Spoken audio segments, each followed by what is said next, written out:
Hello guys, இன்னைக்கு பார்த்தீங்கன்னா ஒரு உண்மையிலேயே நடந்த அமானுஷ்யமான ஒரு கதையை பற்றி தான் நம்ம பார்க்க போகிறோம். இந்த கதை நடக்கிறது நைக்ரா ஃபால்ஸ், கனடாவில் தான். அங்கே ஒரு ரயில்வே டனல் இருக்குது. அந்த டனலில் நீங்கள் இரவு நேரத்தில் போனீங்கன்னா உங்களுக்கு கத்துற சவுண்டு கேட்கும் அப்படின்னு சொன்னால் நீங்கள் நம்புவீங்களா? பல வருஷங்களுக்கு முன்னாடி அந்த ரயில்வே டனல் பக்கத்தில் ஒரு ஃபேமிலி வாழ்ந்துட்டு வந்திருக்காங்க. அந்த ஃபேமிலியில் ஒரு மோசமான அப்பாவும் அந்த அப்பாவோட 10 வயசுடைய ஒரு பெண் குழந்தையும் வாழ்ந்துட்டு வந்திருக்காங்க. ஒரு நாள் நைட்டு இவங்க 2 பேரும் தூங்கிக்கிட்டு இருக்கையில் அந்த வீடு தீப்பிடிச்சு எரிய ஆரம்பிச்சிருச்சு. அந்த விபத்தில் அவங்க அப்பா உயிரிழந்துடுறாரு.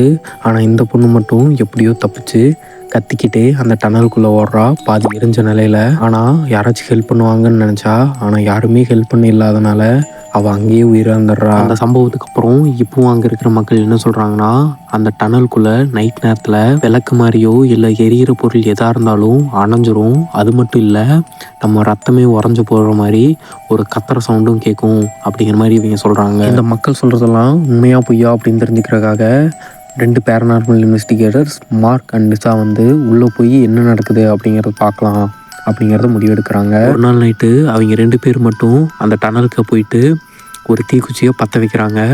பற்ற வச்ச உடனே அந்த தீக்குச்சி விட்டு விட்டு எரிஞ்சு அணைய ஆரம்பிக்குது. சரி, ஓகே, எப்படியும் அவங்க சொன்னது உண்மையாயிடுச்சு, எப்படியும் இனிமேல் கத்துற சவுண்டு தான் கேட்கும் அப்படின்னு அவங்களும் நினச்சிட்டு இருந்தாங்க.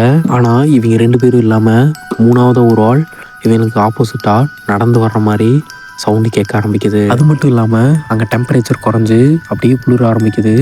லிசா அப்போ தான் புரிஞ்சுக்கிறா, இங்கே நம்மளை தவிர வேறு யாரோ இருக்காங்க அப்படிங்கிறத மார்க்கு கிட்ட சொல்கிறா. அப்போ மார்க்கு கையில் வச்சுருந்த டார்ச் அடிக்க ஆரம்பிக்கிறான். சுற்றியும் பார்த்தீங்கன்னா அந்த இடமே பனிமூட்டமாட்டம் ஆயிடுச்சு.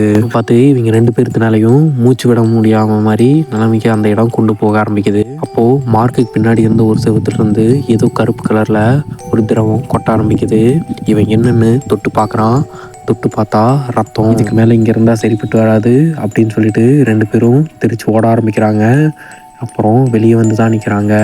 வெளியே நின்று பார்க்கல ஒரு கருப்பு உருவம் பாதி எரிஞ்ச நிலையில் இவங்க 2 பேர்த்தையும் பார்த்துட்டு நிற்கிது. இதையே நிறையா பேர் அங்கே போய் எக்ஸ்ப்ளோர் பண்ணிட்டு கம்ப்ளைண்ட்டும் கொடுத்துருக்காங்க. ஆனால் எந்த ஒரு தடையும் இல்லாதங்காட்டி இதை பெருசாக யாரும் கன்சிடர் பண்ணிக்கல.